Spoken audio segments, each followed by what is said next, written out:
Hello and welcome to Guitar Whisperer Headquarters, where today we have another rather nice Fender bass. This is a jazz bass, but it's not just any jazz bass. It's a Marcus Miller signature jazz bass.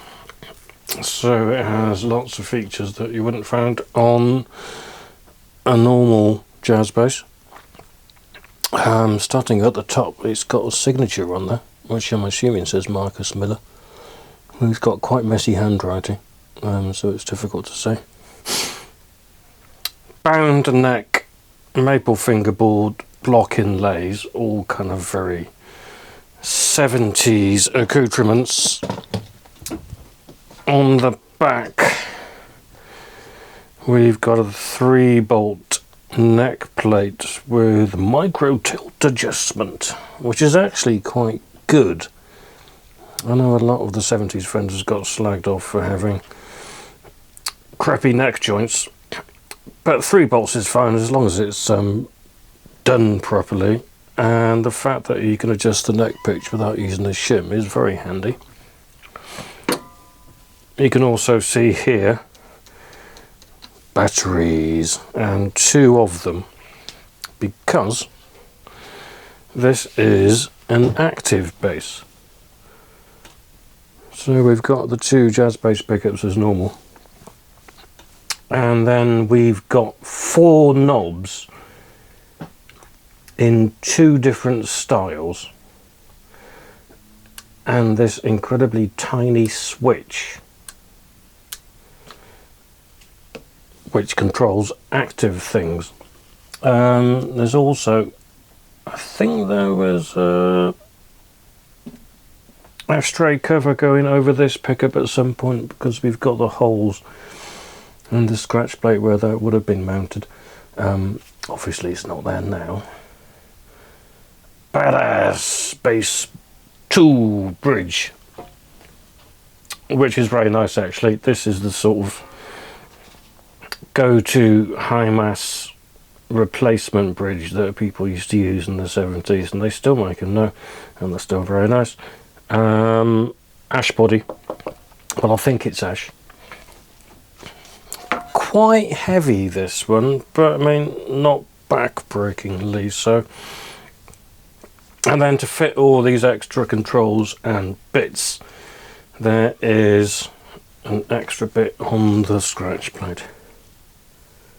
So yeah, kind of very different really to the standard jazz bass. I like it. I like the way these sort of gold pearl inlays work against the maple neck and the binding and stuff.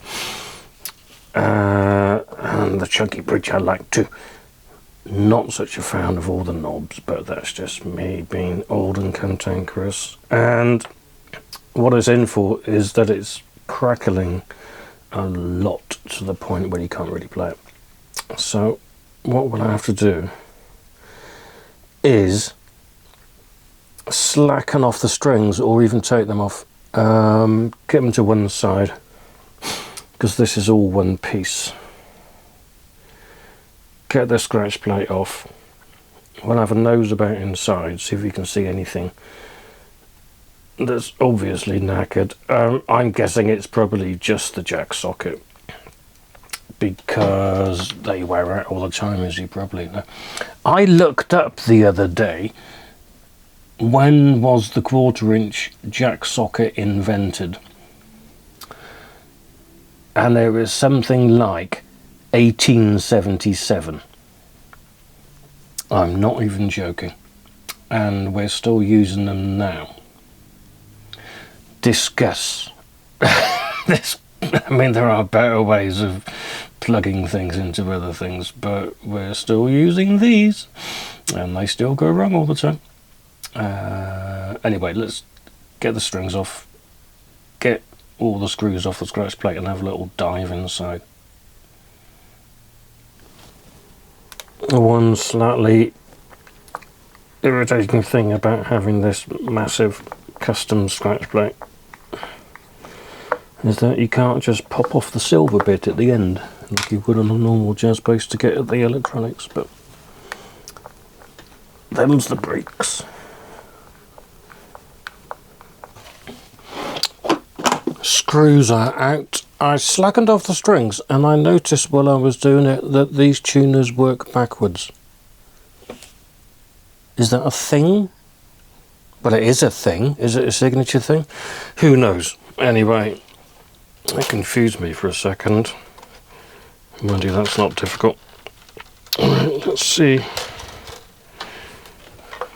what sort of spaghetti is in here. And yes, okay, let's have a look.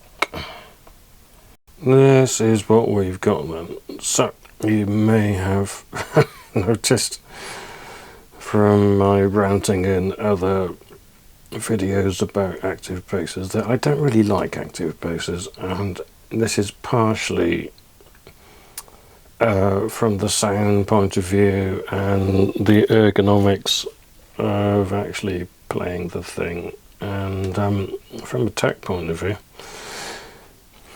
they're invariably a bit of a nightmare. I've seen a lot worse than this though. So what we've got is we've got two full-size pots, which will be the passive side of things, so volume and volume, I suppose, maybe volume and blend. Two mini pots.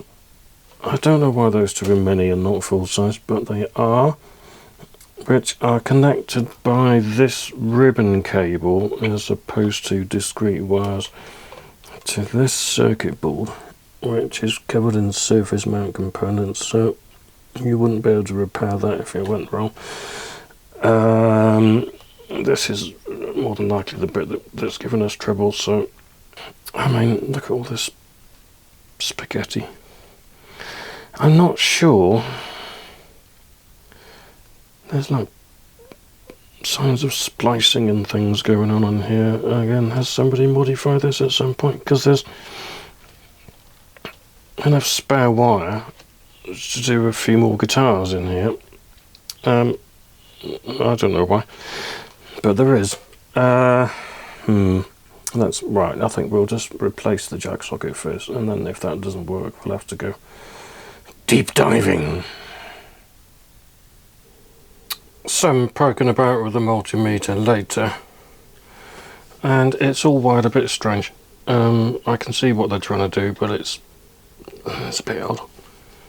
So yeah, so that's what I decided was happening.